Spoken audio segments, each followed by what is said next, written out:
আসসালামু আলাইকুম, বিসমিল্লাহির রহমানির রহিম। প্রিয় শিক্ষার্থীবৃন্দ, তোমরা যারা ষষ্ঠ শ্রেণী পড়ো, তোমাদের আজকে ইসলাম শিক্ষা থেকে পার্ট 5 নাজিরা তিলাওয়াত সম্পর্কে আলোচনা করা হবে। নাজিরা তিলাওয়াত হলো দেখে দেখে কোরআন মাজিদ তিলাওয়াত করা। নাজিরা তিলাওয়াতের ফজিলত অনেক। কোরআন মাজিদ তিলাওয়াতের ফজিলতের বর্ণনা আমরা শুনেছি। তাতে আমরা নিয়মিত কোরআন তিলাওয়াত করব এবং এর ফজিলত লাভ করতে চেষ্টা করব। কোরআন তিলাওয়াতের আদব। কোরআন মাজিদ আল্লাহ তাআলার বাণী। আল্লাহ তাআলা যেমন মহান, তার পবিত্র কালামও মহান। আল্লাহর কালামের মর্যাদা অন্য সব কালামের চেয়ে এত বেশি, যেমন আল্লাহ তাআলার মর্যাদা সমস্ত সৃষ্টি জগতের চেয়ে বেশি। অতএব সর্বোচ্চ সম্মান ও আদবের সাথে পবিত্র কোরআন তিলাওয়াত করতে হবে। পবিত্র কোরআন তিলাওয়াতের কতিপয় আদব নিচে উল্লেখ করা হলো। হলো পূর্ণরূপে উযু করে পাক পবিত্র স্থানে বসা। তারপরে কিবলামুখী হয়ে নামাজের অবস্থার মতো বসা। হলো তিলাওয়াতের আগে কয়েকবার দরুদ শরীফ পড়া।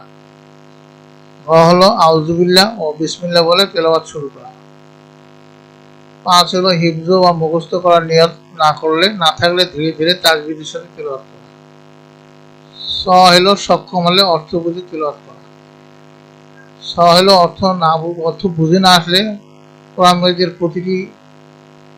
মাজিদের প্রতি ভালোভাবে মনোযোগ দেওয়া।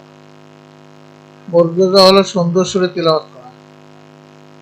হলো তিলাওয়াতের সময় কোনরূপ কথাবার্তা বা হাসি ঠাট্টা না করা। হলো আল্লাহ তাআলার সন্তুষ্টি লাভের জন্য তিলাওয়াত করা। হলো তিলাওয়াত শেষে খুব সম্মান ও তাজিমের সাথে কোরআন মাজিদকে পবিত্র উঁচু স্থানে রেখে। এটা হলো কোরআন শরীফ তিলাওয়াতের আদব। তাহলে নাজিরা তিলাওয়াত কি এবং কোরআন শরীফ তিলাওয়াতের আদব কি, এর পরীক্ষা আসতে পারে। আমরা আদবের সাথে নিয়মিত কোরআন পড়ব। পবিত্র কোরআনের প্রতি যেন কোনো বেয়াদবি না হয়, সেদিকে বিশেষ লক্ষ্য রাখব। নাজিরা তিলাওয়াতের জন্য নির্ধারিত পাঠ সূরা বাকারার 9ম রুকু থেকে 12তম রুকু।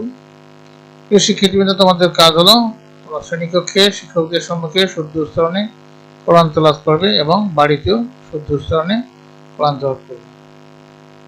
পরবর্তী ক্লাসে আমরা অর্থ ও পটভূমি সহ কোরআনের 5টি সূরা পার্ট 6 নিয়ে আলোচনা করব। প্রথম সূরাটা হলো সূরা আল কদর। প্রিয় শিক্ষার্থীবৃন্দ, আজকে বন্ধু তোমাদের সার্বিক মঙ্গল ও কল্যাণ কামনা করে আজকে এখানে বিদায় নিচ্ছি।